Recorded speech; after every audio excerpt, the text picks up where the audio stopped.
Okay, I think we're live. Yeah, basically nothing happens like in this studio when we go live. It just stays the same, I would say. Right. Yeah. Okay, so yeah, I hope everybody will be, coming in. And please, guys, if you have any questions, comments, just saying hi. So please, free to do that. We will be happy to address all the questions and everything. And I think we can already start. And people who will be joining or will be watching the recording. So, yes, welcome everybody. My name is Maria Glazunova. I'm from Ukraine. I'm a tech English communication coach, and I specialize in empowering tech professionals to skyrocket their careers, to boost their confidence, to have this executive presence with the help of advanced English communication skills. And I offer for that a 10-week program. So if you're interested, please just, I don't know, shoot me a DM. And today, oh my God, I'm so excited because we have a very, I don't know, very special guest, Luca Sartoni from Italy. And we're going to talk about how to enhance team participation beyond the language. So he's an amazing specialist in that area, in the team management area and everything. And we're going to talk about, some mindset tools, strategies. Yeah, so it will be easier for you guys to do that, because what I see now from all the conversations with tech professionals, that they really struggle with contributing their ideas on the spot to be really like heard and included. Yeah, so I would say this is a pretty hot topic as I see it nowadays. So of course we decided to address it and talk about it and share everything with you guys that we know during this, of course, a short period of time. So Luca, tell us please about yourself. Yeah. Yeah. Well, first of all, good morning, good morning, good morning. Because many of the people that are watching now, it's morning. Then I know that we have friends in the U.S. and the western part of our time zones that we watch probably the recording, but for many of us is morning right now. My name is Luca, and thank you very much, Maria, for having me in this session. We're going to cover amazing stuff. Right now, I am a manager educator, I would say. I call myself leadership senpai in the sense that I help managers in becoming managers, because many people who are in the process of managing other people, they realize pretty soon there is a craft on its own. They used to be software engineers, they used to be designers, they used to be anything, and at some point someone told them, get a promotion, here your promotion, now you manage people, and you can start with 1, 4, 10, it doesn't matter. But very soon you will realize that managing people is very complicated. Actually, to be correct, is very complex, because every time you have people to deal with, it's complex. In the past, I worked at Automatic, which is the company behind WordPress.com, Tumblr, WooCommerce, many other brands. And I used to manage people. At some point, I had an extended team of 40 people over 17 time zones. We used to work distributedly. Everybody was working from home. And I was managing up to 5 teams at the same time. And at that time, I had big struggles. It was really, really complex to handle all the people at the same time, making sure that everybody was contributing to the top of their possibilities. So I developed a few strategies, and I adapted some of the leadership training that I received along my career of over 25 years in the tech industry in order to make people effective on their place of work. And what I think about my future is to become someone who really helps people who are struggling managing people, which is happening already. But in the future, I see many, many managers being relieved of managing people, because at the end of the day, if you like it, it's a really fun job. But you really need to set a few cornerstones in your education, in your preparation, in order to do effectively.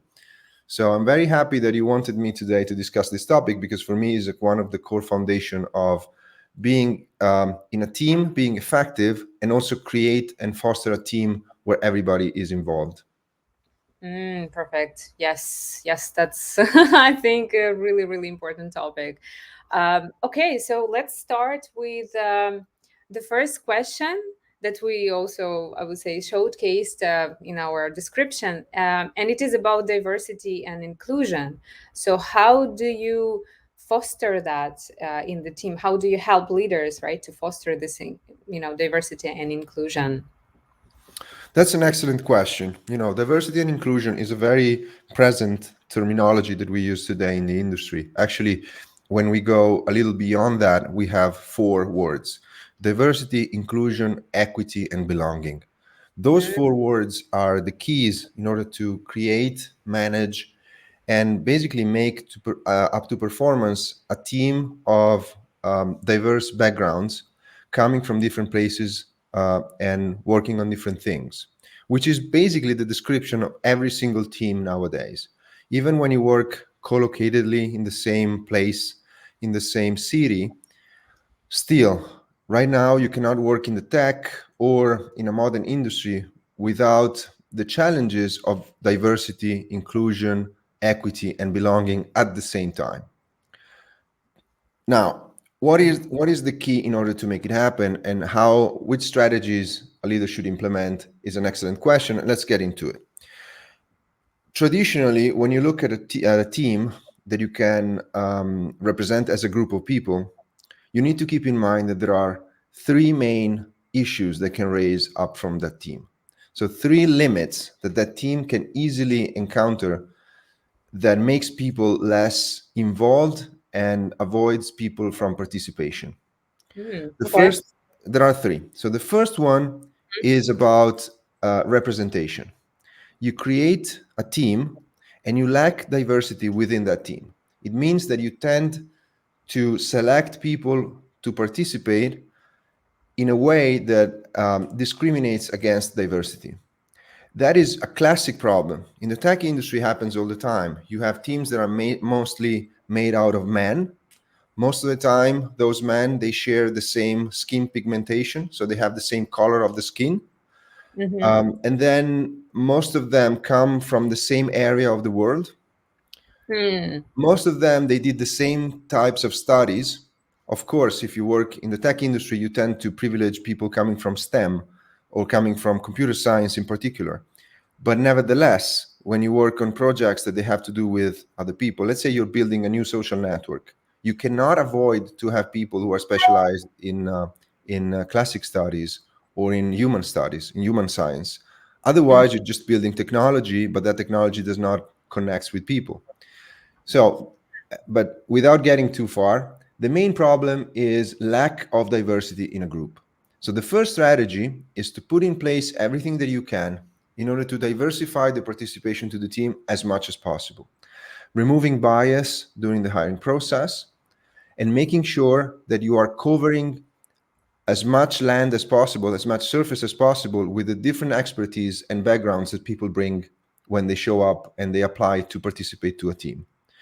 So, in very practical terms, if you are involved into the hiring process, make Mm-hmm. sure that you remove every bias as possible. Actually, you cannot remove them, you can only mitigate bias, but How do do as much. you do that? I mean, how do you do that? There are Sorry. best practices for that. So, for Uh-huh. instance, you can, when you receive applications, you can immediately remove first name, last name from the application when you look into the application. That would remove bias towards exotic names, which means names where you can immediately connect the ethnicity or the background from the name, starting from the name. So if an Italian company wants to hire someone internationally and puts out the application, if you remove the name, you can removing names immediately avoids that you only hire people who have an Italian sounding name. Or age, right? Sometimes Well, people. the age should not even be present in the application form, but Yeah, that yeah, is, that's right. Mm-hmm. removing the name, you also remove the gender. And so you are not biased towards an applicant or another one if it's a man or it's a woman or non-binary or whatever. It doesn't matter anymore because just removing the name, you are already mitigating that bias. Mm-hmm. Other processes are being very aware of the biases. If you know that traditionally your company tends to hire more men than women, and it's not about the intention, it's about historic numbers. You look at the ranks and you see that 80% of your company is made of men, it means that historically you have a bias towards that. As soon as you see that, you can start processes in order to mitigate that effect. removing names at the hiring process is one thing. The other one is to be very explicit within the company, just Mm-hmm. showing that intentions are not really important. What is important is numbers. And you look at a company, there's 80% men, there is a bias. You can like it or not, but there is. Talking about it, is the first step towards mitigating that bias. Mm. But let's go back to the original question. I said there are three limits when you work with a group. One is representation, and so the lack of diversity in the team. When you Mm-hmm. hire, you can remove biases, but also when you start a new project within a company, you already have your pool of candidates. You have a pool of people within your division or your business unit. When you start a new project, make sure that you cover as much surface as possible with different expertise. And sometimes someone feels like they don't really fit in that project. Maybe it's a good idea to still have them in the project because they will bring a different perspective and probably they will contribute more if you have that rather than having three people that are always in agreement with each other.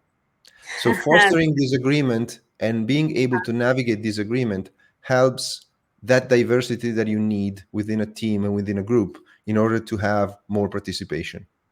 So you constantly need to encourage that and kind of lead by example, right? That you're Yes, open to that. It needs to be spoken, right? Like yes, really openly, as I understand, right? correct.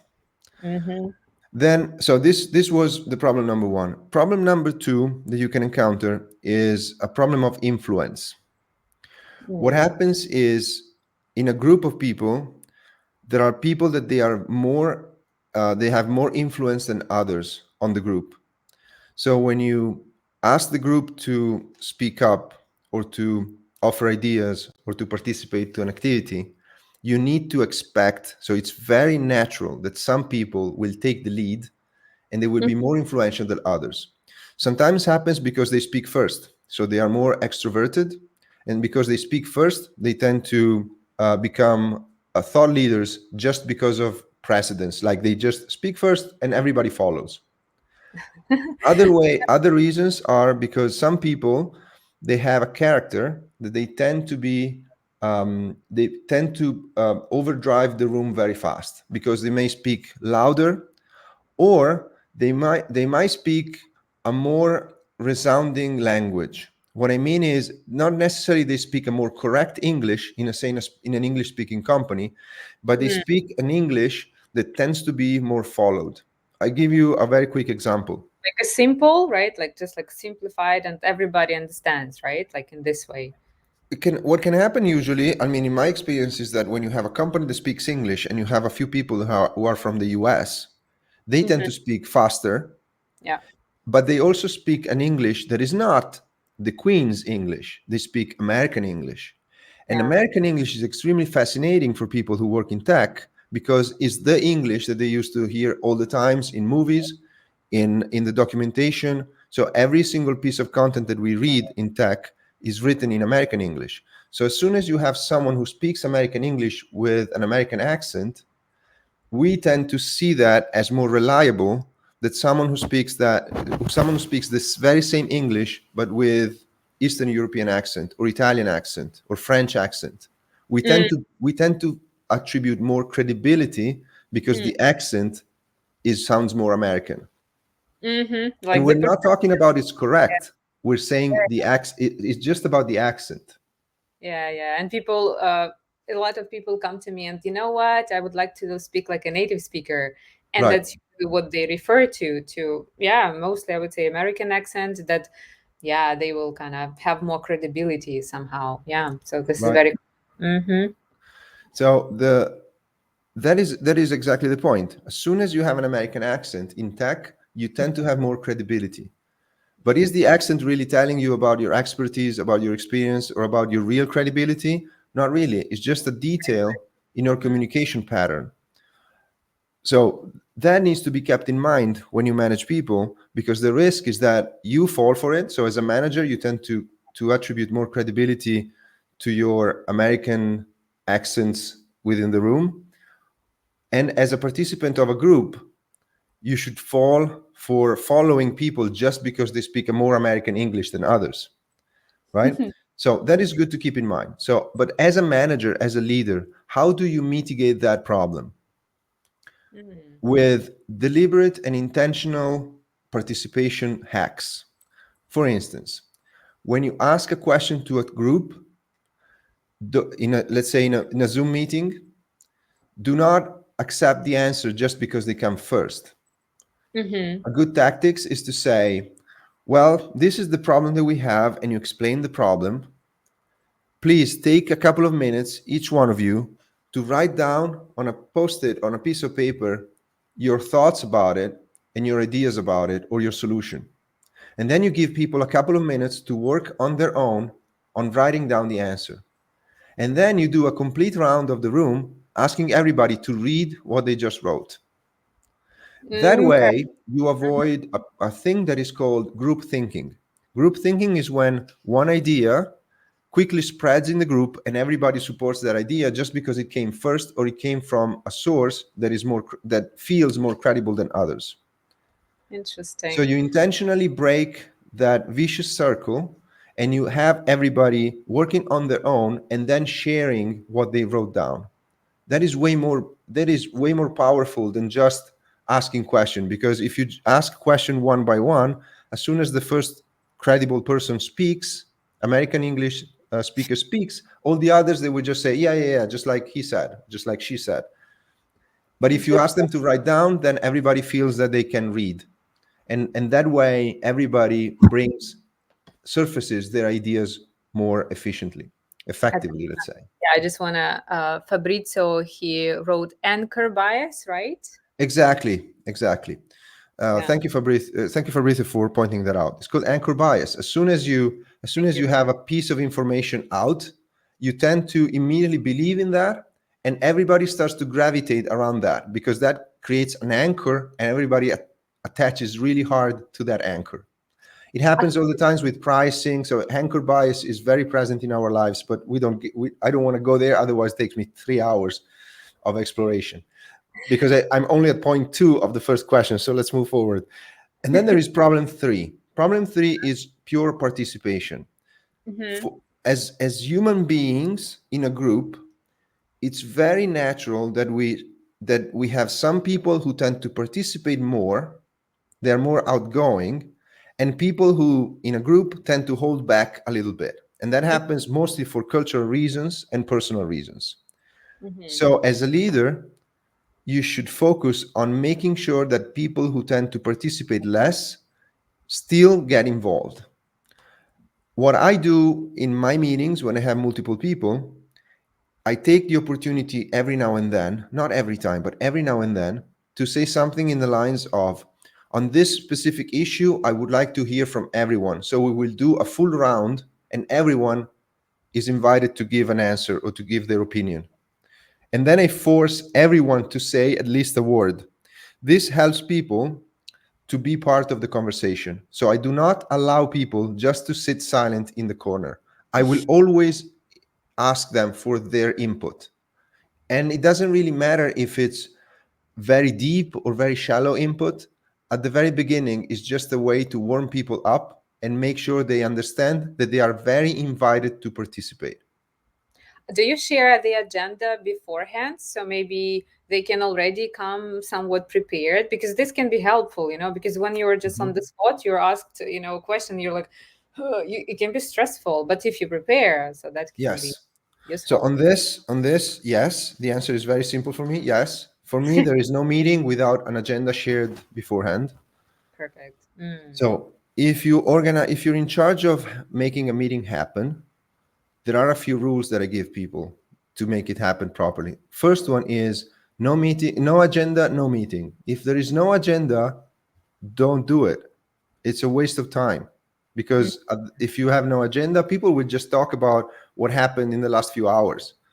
But the important stuff might have happened a couple of weeks ago, and now we just don't remember. So have an agenda and have people sharing what they want to talk about in advance so they can prepare. This also helps non-native speakers for that specific language, because what we need to remember is in order to help people who don't speak the language to the full extent of the language, they find big benefit in having access to the information in written form, because that way they can read the same thing 3 4 times and understand it better. Sure. So try to provide as much written content as possible, so you make sure you are involving everyone who understands the language but might have some little difficulties in understanding the spoken word. Mm. Now, beside having an agenda that is shared beforehand, another recommendation that I give is to um, avoid forcing attention. It happened to everyone. Now I tell you. For sure, it happened to you, because it happened to me many times, that during a meeting you get distracted. Who doesn't get distracted during a long meeting?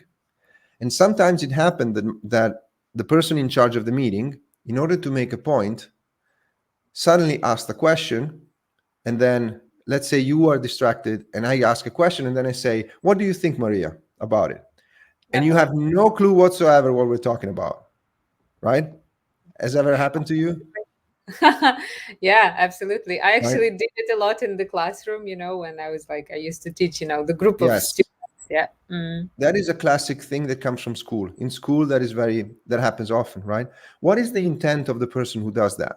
The intent is to say, "Let me give you a lesson," and the lesson is you should better pay attention next time, right? But the Obvious. fact is, this is the intention, but the reality is very far from that. What really happens, especially in work environments, is that you develop the understanding that you cannot trust your manager. If your manager does this, what happens is that you're eroding trust with people, because people might have a good reason to be distracted, Mm-hmm. might have. And the reason can be anything. Let's say that something happens right now, childcare, and I get a call that in an hour I need to go and pick up my son. I'm distracted, right? Mm-hmm. And then you do that. The kind of message that I get is, you are betraying me in front of the others, because you noticed I was distracted and you just decided to stab me and put me on the spot to make a point for yourself. This is the real message that I get. So, what is my recommendation? The recommendation is, be kind. If I notice that Maria is distracted and I have an information, so I have a question that only Maria can answer, what I would recommend to do is to do this and say, "Maria, I need your attention for a moment because I have a question for you."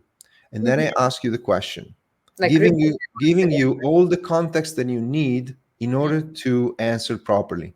And then you answer that question.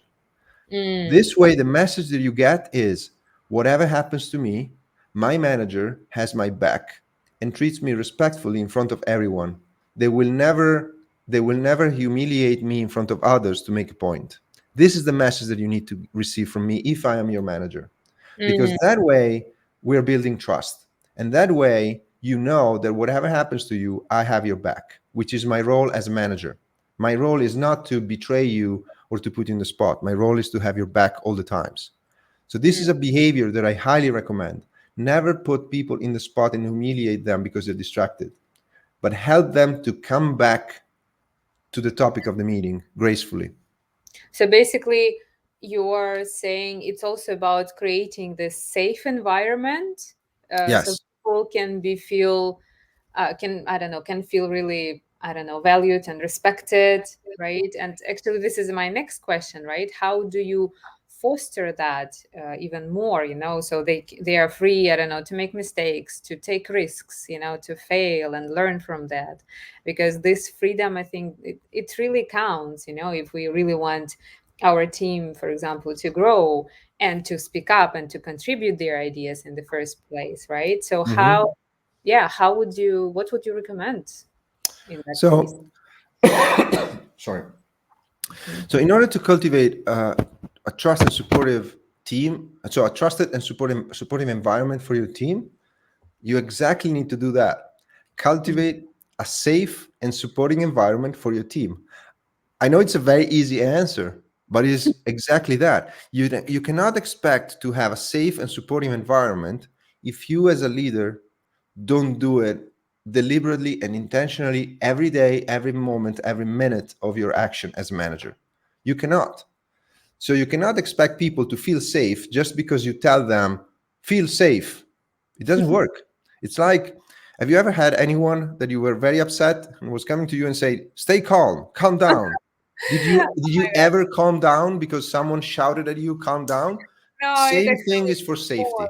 Yeah, yeah. Same thing is for support and safety and help. You Mm-hmm. cannot just tell people to feel safe and feel supported if they're not. You need Sure. to do that.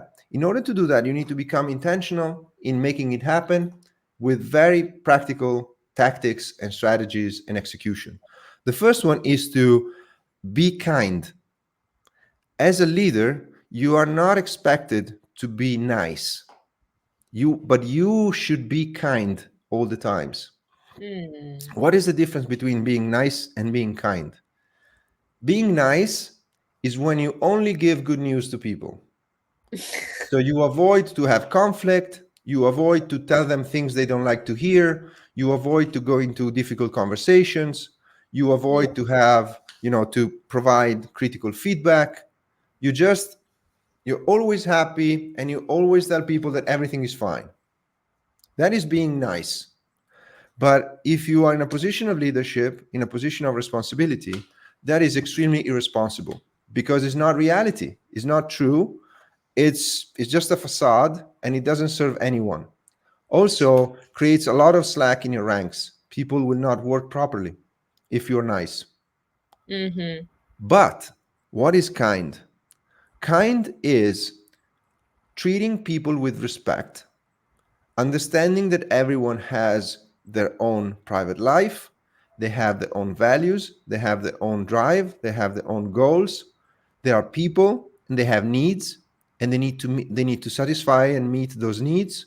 This is respect. And then respecting everyone for the value they bring to the table. So, how can you be not nice but kind? Well, first of all, speaking the truth is a good idea, not Mm-hmm. lying. The second one is speaking the truth properly, which means that it doesn't really matter if something is true. If there is something that is true, but there is a good chance that that truth will hurt somebody, you need to learn skills in order to deliver that message in a way that even if it's hard to hear, even if it's really painful, there is no unnecessary pain that comes from your delivery. So let's say that I need to fire you Mm-hmm. because the company doesn't have any resources anymore and I need to terminate your position. Mm-hmm. I can do many different ways. One way is just to send you an email without even talking to you and saying we're done. Mm-hmm. The other one is to have a conversation where I say things like, well, it's not my fault. I'm not part of this. I'm really sorry. We're done. The other one is to get in a conversation and explaining the situation and saying, look, what I have to say is really heavy and it's really painful. And I know that will hurt you, but I have no choice because right now it's not in my hands anymore. It's a decision that has already been made. And I do all possible to support you through this complicated process. So the third way Acknowledge the feelings as well, right? So, helps the oh. person to process. Is the Mm-hmm. very same news, is the very same piece of information, but the way you deliver it is more respectful towards the other person. Mm-hmm. I'm sure that among the people that are watching us right now and in the future, there are people who applied for a job nowadays. And nowadays, you apply for a job, and 99% of the time, they don't even reply you. You don't even get an answer, right? Mm-hmm. And I Yeah. tell you what, if you apply to a company who is not even giving you an answer, you do not want to work for that organization because they immediately show no respect towards people who apply to their company, Yeah, and it right? happens so like a lot. And what also you told right now, I remember Radical Candor. There is a book, Candor by Yes, Scott, and what I loved about it that she talked how you can be really honest, but at the same time you're like caring and direct, without yes. being aggressive or insincere or sugarcoating anything, right? Hmm.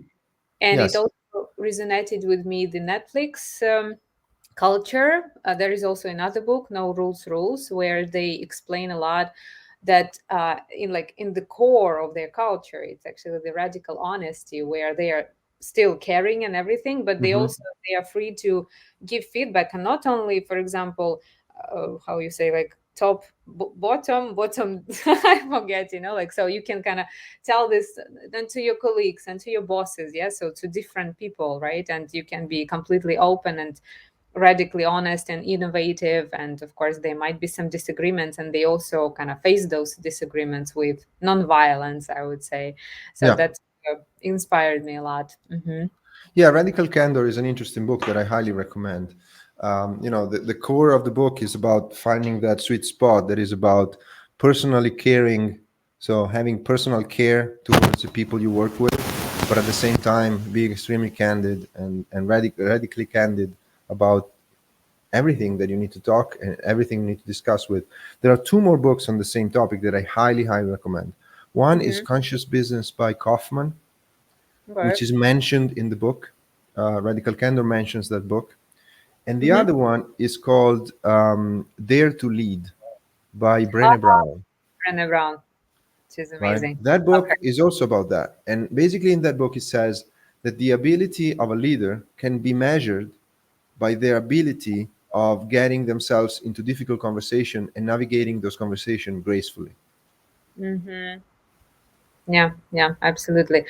Okay, so I think we can already move a little bit kind of closer and more into the meeting itself. So we are in the meeting, right, with team members. Yes. And you already started to talk about how we can enhance team participation, maybe some tactics to make sure that everyone contributes and they feel good and they feel heard and seen, because this is when people actually do contribute. Um, so can you tell us a little bit more about the tactics for that? Yes, I wanted to share a personal story, something that happened to me back in the days. I had recently moved to Vienna, Austria. Uh-huh. I was 30. I joined a tech company as a manager, and I was reporting at that time to the CMO. So in the hierarchy, I was reporting to the CMO. The CMO was reporting to the CEO. So I was two lines away from the CEO. And Mm-hmm. at some point, the company organized an offsite. So for the entire C levels. So all the C levels went to this offsite, and the offsite was about strategy. They were working on the strategy for the following year, and they invited me. So they asked me to be part of that offsite meeting, which I did. But I Mm-hmm. found myself in an interesting situation. So in the room there was this 6, 7 people of the C level. Among them there was my boss, the CMO, and my boss's boss, who was the CEO. So because of I had recently moved to Vienna. I was born and raised in Italy, and I'm still sometimes I still feel it. But back in the days when I was younger, I felt it more. The fact that when I'm in a room, my boss is there and my boss's boss is there, I speak up only when I'm asked, right? Okay. So during the entire meeting, I was just listening and taking notes. And Mm-hmm. then every now and then, someone was asking me a question, and I was answering that question. But I was Mm-hmm. never stepping into the conversation myself because I felt the hierarchy, and I felt that I would have been very disrespectful in jumping in the conversation, skipping the hierarchy. Then so the meeting went okay, let's say, not didn't go too well, but I mean, it went okay. Mm-hmm. A few days later, I got invited by another person in the room, so who was the CTO at that time, and in this one-on-one with the CTO, I was attacked. Like he was attacking me in the sense that he was saying that why did you hold back during that meeting? I know for sure that you had good ideas and you had good things to share, but every time we had to ask and we had to pry things out with out of you, you were not proactively sharing those informations with us. And my point was all about culture. Like in my culture, if I was skipping the hierarchy, I would be perceived as disrespectful. But he would not understand that. He was just saying, no, this company is flat and everybody needs to speak up, blah, blah, blah. Mm-hmm. I thought I was right. and he thought he was right. But there was a big cultural gap there, like a clash. It took me Mhm. more than 10 years and a lot of work with my executive coach to fully understand that he was actually right and I was wrong. In the Interesting. sense that my point was I need to be enabled in order to participate to this conversation because there is hierarchy here and and the social norms that I abide to require me to be enabled. Mhm. And for me, being enabled means getting explicitly asked to speak. But the reality was that I was already enabled because Mhm. my executive coach simply asked, "Oh, so that time, were they paying you your salary?" Yes. Did they explicitly invited you to that meeting? Yes. Did they let you sit in the room with the C levels, without being a C level? Yes. Was it clear to you the kind of meeting that that was? Yes. What do you need more to be enabled? And that made me think a lot. And in Mhm. the end, he was actually right in the sense that sometimes, yes, our culture brings us in a position where we need to feel enabled in order to participate. But we also need to move a little further and understand that the way that other people enable us might be different from the type of enabling that we know from our culture. So we need to understand that. In Yeah. a tech company in Mm. 2024, Mhm. being employed in that company is already a signal of being enabled to speak up. Mm. Being invited to a meeting is already a signal that you are enabled to speak up. Great point. Sitting in the room is already a signal that you are enabled to speak up. Not actually enabled, but most of the time required. If you don't speak up, you will be perceived as someone who holds back. So, my recommendation is over communicate all the times. Mhm. Mhm. I understand that this goes against the grain in many cultures, Mhm. but I promise you, this is the way this industry expects you to behave. Over communicate.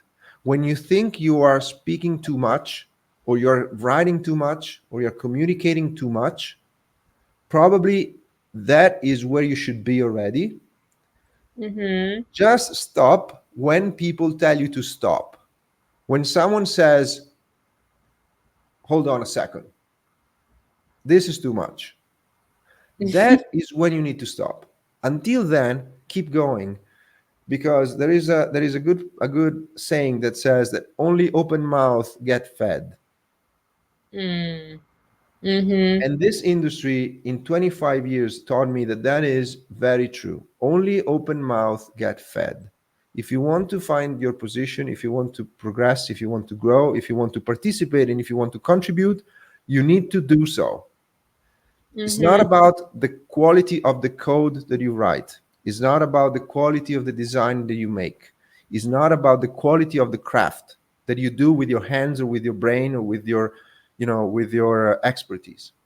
It's also about how you communicate with other people, how you interact with them, how present you are in their lives, how helpful you are with them at personal level. So Mm. you Great. need to put yourself in a position where you are seen, heard all the times, and when people think about you, they say, I am so lucky that this person is in my team because every time that I need them, they help me. And when they say that, they're not talking about the quality of your code or the fact that you work more than others or you work after hours. That is not the point. It's at personal level. When someone in your team has a problem at personal level and you are there for them and you help them, even just listening sometimes, Yeah. that is where you build your reputation as a reliable person, as an active contributor to the team. Mhm. I can't agree more. And actually, like active listening, it's a skill that I think it should be like trained all the time because not in a lot of cases we actually do it properly. Really listening, to understand rather than to just respond and never even pause, just talk, Yes. for example, right? I actually had a similar. situation when I went to Canada, to Toronto, and it was more of a social situation, and I was also invited to, I don't know, like by my sister, to some group of people, and they were like talking, and they were like talking all the time without pausing. And I, of course, I was waiting. I think also because of my cultural background and everything. I was waiting for them to ask me about something, and I never Right. got the invitation. So I was like, okay, what's happening here? So I was just like silent, and yeah, it was a little bit kind of weird to me. Yeah, and then I started to, okay, so how can I be kind of more proactive? So I started to, for example, to jump in into the conversation, like adding a point, for example. Oh yeah, so John, I absolutely agree with John, for example. Yeah, yeah, that's a great point.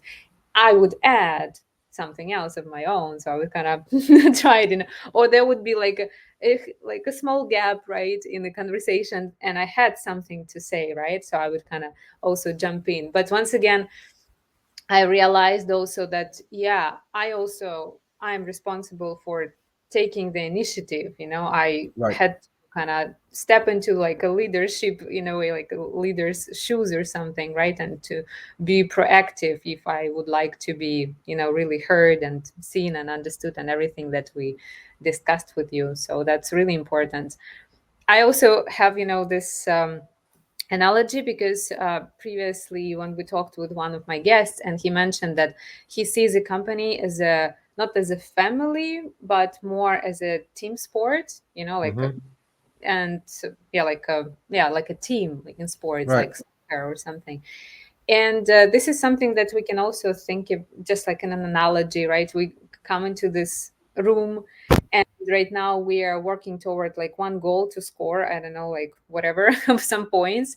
And you're already in the room, you're already part of the team, you're already in this Right. company. So you just see, and kind of train your reaction, when, for example, to give passes to your teammates and so on. So you can already try to participate and to do everything towards that goal, forgetting about, oh, have I said it correctly? Did I use present perfect in the correct way or something, right? Because that's not the Right. point.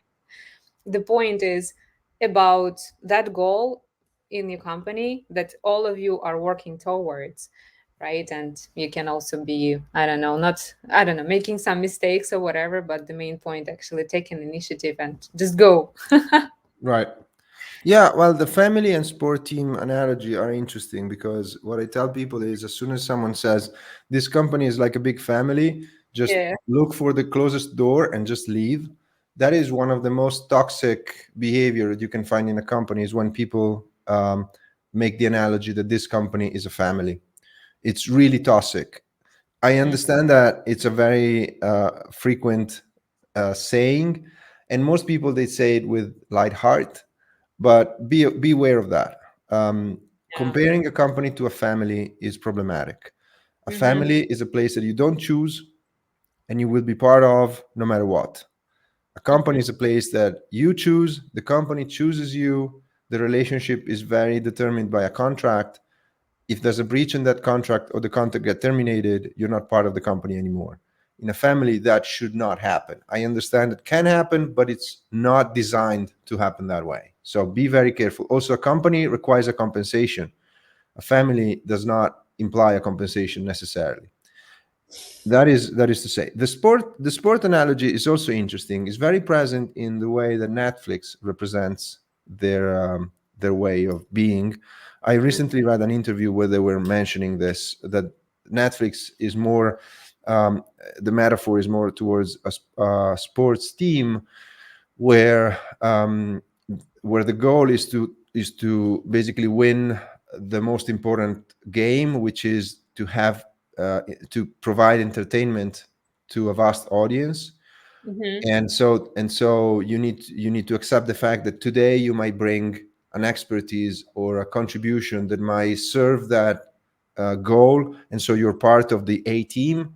But tomorrow you might be not being the A team anymore, be a more supportive role, or just leaving the team. But no matter what, the team will go forward. It's an interesting analogy. Like every analogy has some parts that they match really well, and some parts that are a little, you know, Oh, controversial at least.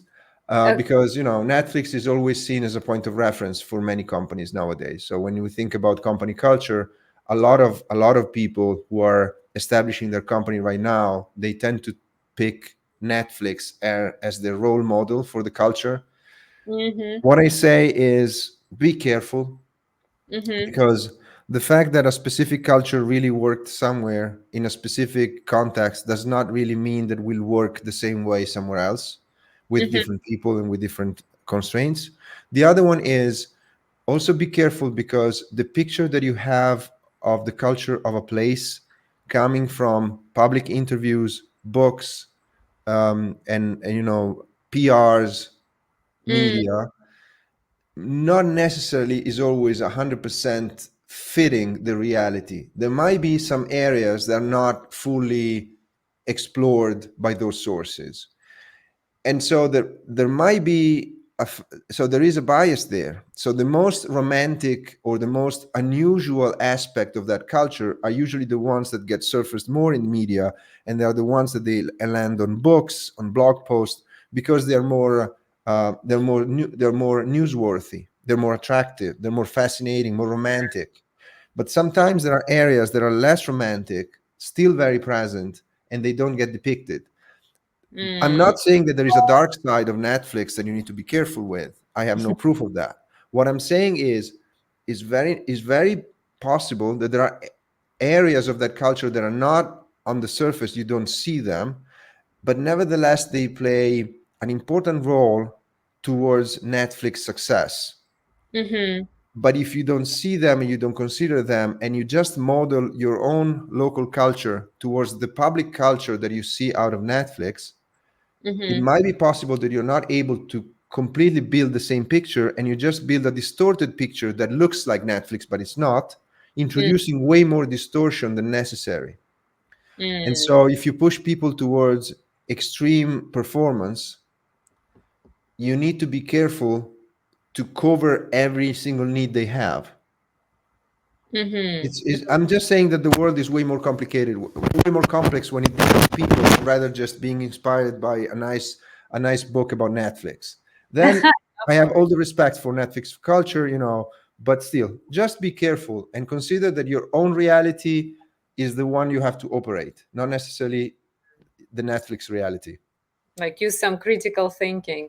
Okay, and I have one more last question, okay, that I wanted to maybe like to explore a little bit more because when I work with clients and they tell me a lot that sometimes in the meeting they're waiting for this perfect moment, to contribute.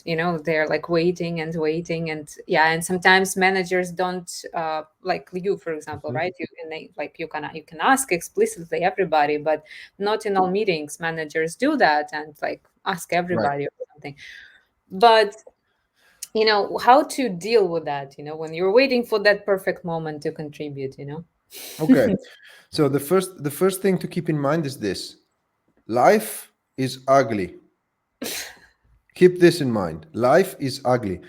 I understand that we have a very romantic view of reality, which is I expect for the very exact moment to say my word during a meeting, and everybody will stop talking, look at me in awe, and then they will offer me a promotion and a pay raise just for a single word that I said at the right time. I understand that it's very romantic. It's very relatable to a lot of movies. Where the hero just with one single hit solves a thermonuclear situation. Uh, One single person is the key to resolve an issue. If you want to put it in a larger and more realistic perspective, but the truth is, it will never happen. This is not the life that we live. The Mm-hmm. life that we live is ugly, complex, complicated, convoluted, confused, and difficult Mm-hmm. when it has to do with the problems we have to solve. Mm-hmm. So it's not true that with a good idea and a bunch of lines of codes, you will create a product that will make billions. It's not true that you just need one single person believing in you in order to achieve success. And it's not true that it's just even the right moment to say something exists. It does not exist. You have to make it happen. So my advice is this: when you have something that you want to add to a conversation, raise your hand and just hold your hand up. On Zoom, there is even a button that you press, raises your hand. That is a universal message of I have something to say. So if you're afraid that you're interrupting someone, who's a good idea not to interrupt people, but just raise your hand and expect your turn to come. If you raise your hand and people ignore your hand raised, well, you need to become a little more vocal. So the first time you let the hand to be raised in vain. The second time you just turn on your mic and say, I disagree. Don't say anything else. If you really want to create the moment, just when there is a conversation, you just open the mic and say, I respectfully disagree with this. And then Mm-hmm. you pause and you wait. And everybody will go silent and look at you. And that is the perfect moment to say what you have to say. Even if what you have to say is in perfect agreement with the previous conversation. Oh, But if really? you, yeah, of course, you're just in a conversation, you want to say that you agree, just say, I respectfully disagree with this. But then And you will say, everybody will look at you and they will give you space. And then you just say your thing. And maybe someone says, but this is exactly what we said. And you say, well, yes, but with this. And then you add something to it. oh, okay. Oh, okay, that makes sense. Because if Oh, you step in and you say, yes, yes, you're right, you just get ignored. So the sure. good way is to express disagreement and then say what you have to say, forgetting the disagreement. There's no need for disagreement. Just use I respectfully disagree as a way to get space. That's interesting. Yeah, because if you agree, yeah, yeah, okay, wonderful, and you just like they just move on like an anchor bias. Yeah, that can be like the situation. And remember, if you are able to do it properly, everybody will remember you as the person bringing that topic and explaining that topic to others. That's interesting. Another good strategy, well, let's call it the proper way. Another good tactic is this: if you want to be remembered in a meeting, if you want to contribute in a way and other people remember you, Mm-hmm. everybody thinks that the other people know everything. So we have this bias that Yeah. when we talk, especially in tech, that we talk we use jargon and we use terms that everybody uses, like ROI, CEO, CTR, blah blah blah, all this stuff. Everybody's using them. I tell you what, 90% of the people don't know what they mean. They do not know what they mean. Mm-hmm. They don't even go during the meeting on a Google and search for them. They just use them and try to use it properly, but most of the time they have no clue what they mean. If you want to become the hero and be remembered, just do this. You are talking about return of investment in an ad campaign, right? Mm-hmm. So ROI. You go like this. I respectfully disagree with this. Pause.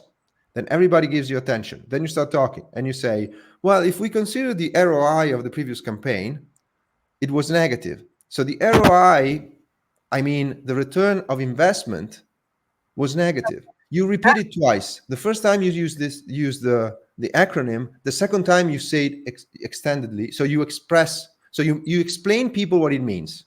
Mm-hmm. You think you are just repeating yourself and you're annoying people, but I tell you what, the majority of the room will be happy that someone took the time to explain what they're talking about. Amazing. Okay, and And if if it. you do it wrong, it's even better. Uh-huh. So let's say that you say, oh, so the ROI was negative. And ROI, I mean the return of investigation. And then someone in the room would be like, pause and say, no, ROI is return of investment. And you say, yes, sorry, I misspelled. What I meant is return of investment. This will help everyone Uh-huh. and also gives you the opportunity to explain words that you don't know properly. Imagine this: it's true that you expose yourself as someone who made a mistake. But Mm-hmm. from that moment on, you will always remember what ROI stands for, and Mm-hmm. everybody in the room will do the same. Every time from that moment on, anyone will encounter the word ROI in their life, they will think about you explaining them what it meant. That's a great way, I would say. Yeah. Yeah, definitely. Because This is something that I learned during my martial art career. I studied and teach, and I was teaching martial art, traditional Japanese martial arts for 20 years. There is one thing that I remember, like to me was is so clear and came from that. People uh-huh. come to martial art classes because they want to become like Bruce Lee or Chuck Norris, and they want to do flying kicks and roundhouse kicks and things like that. So people want to learn advanced techniques, but the thing that they need to learn are basics. Mm-hmm. So you can attract people to your class showing them advanced stuff, but what you need to teach them is basics. You Mm, need to teach them how to stand, how to be in guard, how to move, basic steps all the times. So during meetings in the tech industry, you need to show that you have expertise and you need to show that you can do advanced stuff. But when you talk, when you explain, when you are in a meeting, use the most simple language that a human can understand. In the sense that no one in the room knows acronyms, jargon, just use the most simple language as possible. amazing. Pro And also, tip. sorry, and also not to rush, because when also clients come to me, they think that they need to be fluent, they need to speak as fast as they can so they can be perceived as Mhm. professional, and that's a big mistake, I think, because Yes.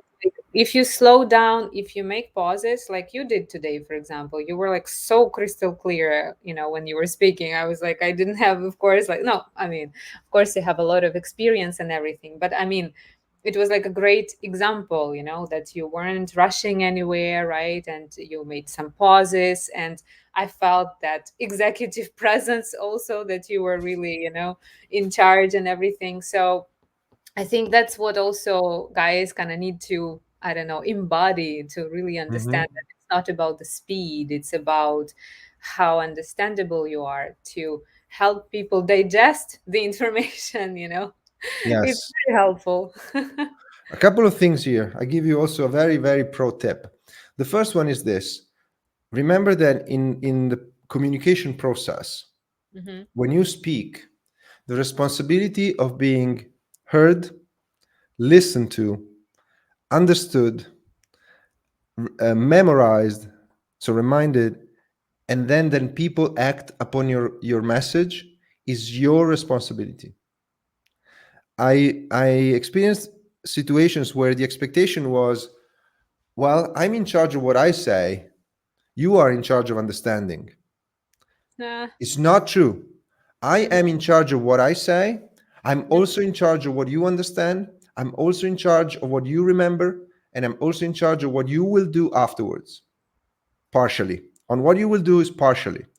mm, Because when you communicate, you mhm, should never expect the other to understand just because you said it. mhm, So you need to also say in a way that it's easy to be heard. And the first step is to speak slowly and very articulated. If you mhm, speak slowly, louder, and more articulating the language from your mouth, mhm. people will hear you better. That's Then, then you need to craft your message in a way that people will listen to it. How? Explaining what is the benefit from them from listening. mhm, So, one thing is if I create a long story and then at the end I tell you the message. And the mhm. other way is if I give you your benefit at the beginning and Like a then explain myself with the story. That mhm, is the way to get heard. So when you start a conversation, so you enter a meeting and you want to tell that your strategy will increase the ROI of the last campaign. One thing is to explain all the technicalities and end up with, and because all of this, we will have a higher ROI in our campaigns. In mhm, the meanwhile, everybody is sleeping. But if you start saying, well, with this, with one, so you start saying, I have a way to increase the ROI by 10% and make $2 million in the next 2 months. And then everybody will look at you. And then you explain. So speaking slow, articulating and loud is to be heard. Crafting the message in a way that is compelling for others is to be listened. Hmm. Then, speaking in a way that is helping others to remember happens when you create messages in groups of three. So if you have, for instance, three main. So let's say that you have a way to increase ROI by 10%. Do Hmm. not list 100 things you have to do. Just tell people, in order to achieve this, we have to do this and this and this. Three things. That way people will remember, because our brain, for reasons that are not fully understood right now, memorizes things in groups of three better than anything else. That is true. That is true. It also, I think, comes a lot from storytelling strategies. I think, Yes. Well, storytelling strategies use that a lot because we know that yeah, groups of three works best. That's why we have the three bears and Goldilocks. We have, you yeah.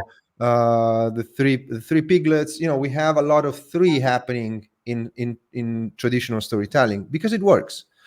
Um, and then, so I said, how to be heard, slow and articulated, and loud. Two, Mm-hmm. to be listened, create a good flow of information. First, the benefits for the counterpart, and then the explanation. Three, Mm-hmm. how to be remembered. To be remembered, make list of three in order for people to remember them, but Mm-hmm. also give them at the end of the meeting, send them a message summarizing what you said. Make Like, sure that what you said happens to be in the notes that are shared. If the uh-huh. person making notes forgets something, provide them a very brief block of text through a message saying, can you make sure this happens to land on the notes? Already summarized. They will just copy paste. So you get in control of what people will remember. And then you have having people acting upon your words. Give Mm-hmm. people something to do at the end of your conversation. So if we're going to make money out of this ROI increase, these are the three things we have to do. And then you say, let's touch base in 2 weeks. So to check if you did number one, you did number two, and you did number three, and see where we are at that point and what else we have to do. And then a couple of days later, you touch base with each one of them, asking, so have you had the time to look into what we said last time? What is the progress on this? So reminding people that there is an expectation of action. And this is not about being pushy or about being annoying. It's about getting things done, because at the end of the day, Yep. intentions are useless. Ideas are worthless. The only thing that matters are the actions that people complete at the end of a communication process. So you tell people what your expectations are, but the only thing that matters are what they actually will do afterwards. No, that's really perfect.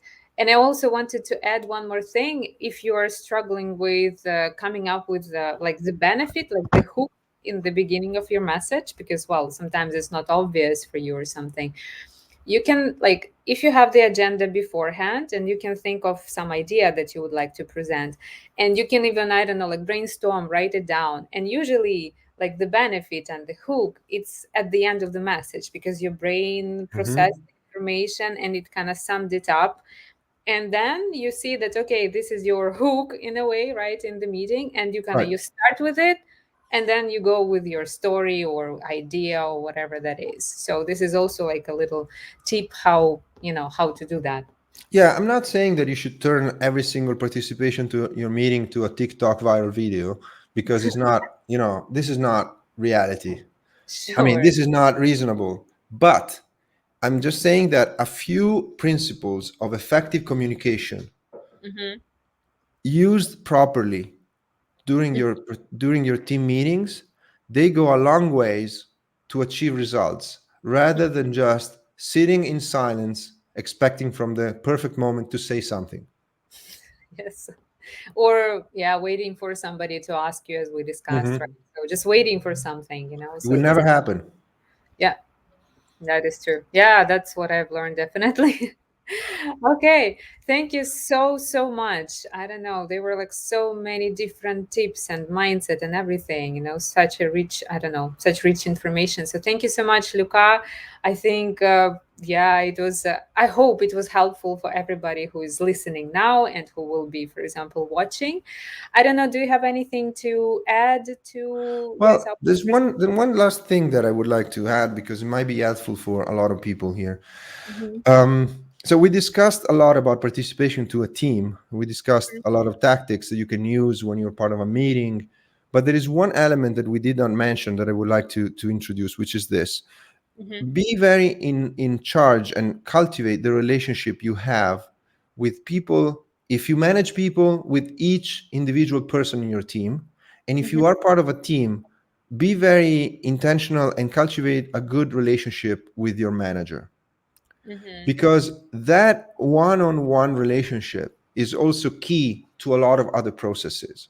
So I know that a lot of tech companies now, they have a practice of one-on-one meetings between managers and team members.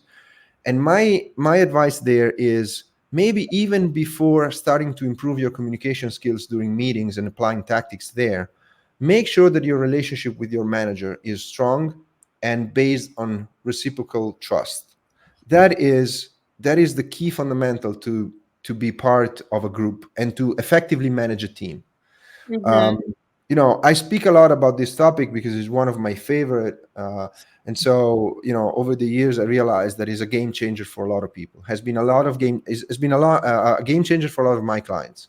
A lot of my clients, following this advice of cultivating a proper relationship through one-on-one conversations with their managers, they have seen themselves raising their salaries, raising their careers, getting opportunities, being mentioned towards projects that they wanted to follow. So a lot of opportunities, a lot of doors open just because they had good relationships with their managers, with their peers, and with other people in the company.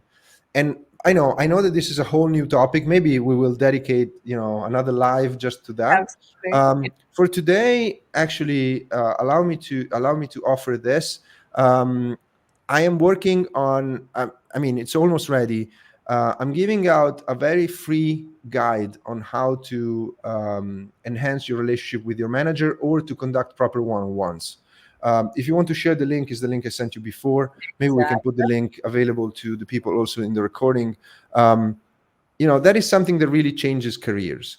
And I got so many questions over the years about how to conduct proper one-on-ones that I decided to build this little resource that people can easily Great. sign up to. You will get 5 emails over the course of 5 weeks, so once every week, that will guide you through best practices in one-on-ones, topics you should always keep in mind when having one-on-ones with your manager or with your team members, mistakes to avoid, because I conducted more than 5,000 one-on-ones in my life, in my career. Yeah, one day I put myself and I counted. Yeah, I got over 5,000, and I made so many mistakes. Maybe for 5,000 one-on-ones that I made, I probably made 4,999 mistakes. So I made them all, and that way I know which ones you really should not make. And so I put them together in a little email that has a lot of mistakes to avoid and best Wow. practices.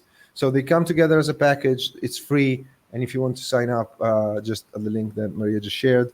But maybe we can dedicate that topic an entire conversation in the future. I would be happy to Oh, do that that. would be absolutely great because also clients share with me that they have a lot of one-on-ones, of course. I mean, you cannot escape it, and I think you shouldn't, right? As you said, Right. it's actually the gateway for your promotion and everything, yeah, and how to Yes. really foster that and get, so we can definitely do that. So guys, we will tell you when and where we will, yeah, communicate with Luca, yes, about the dates and everything, and we are going to definitely do that.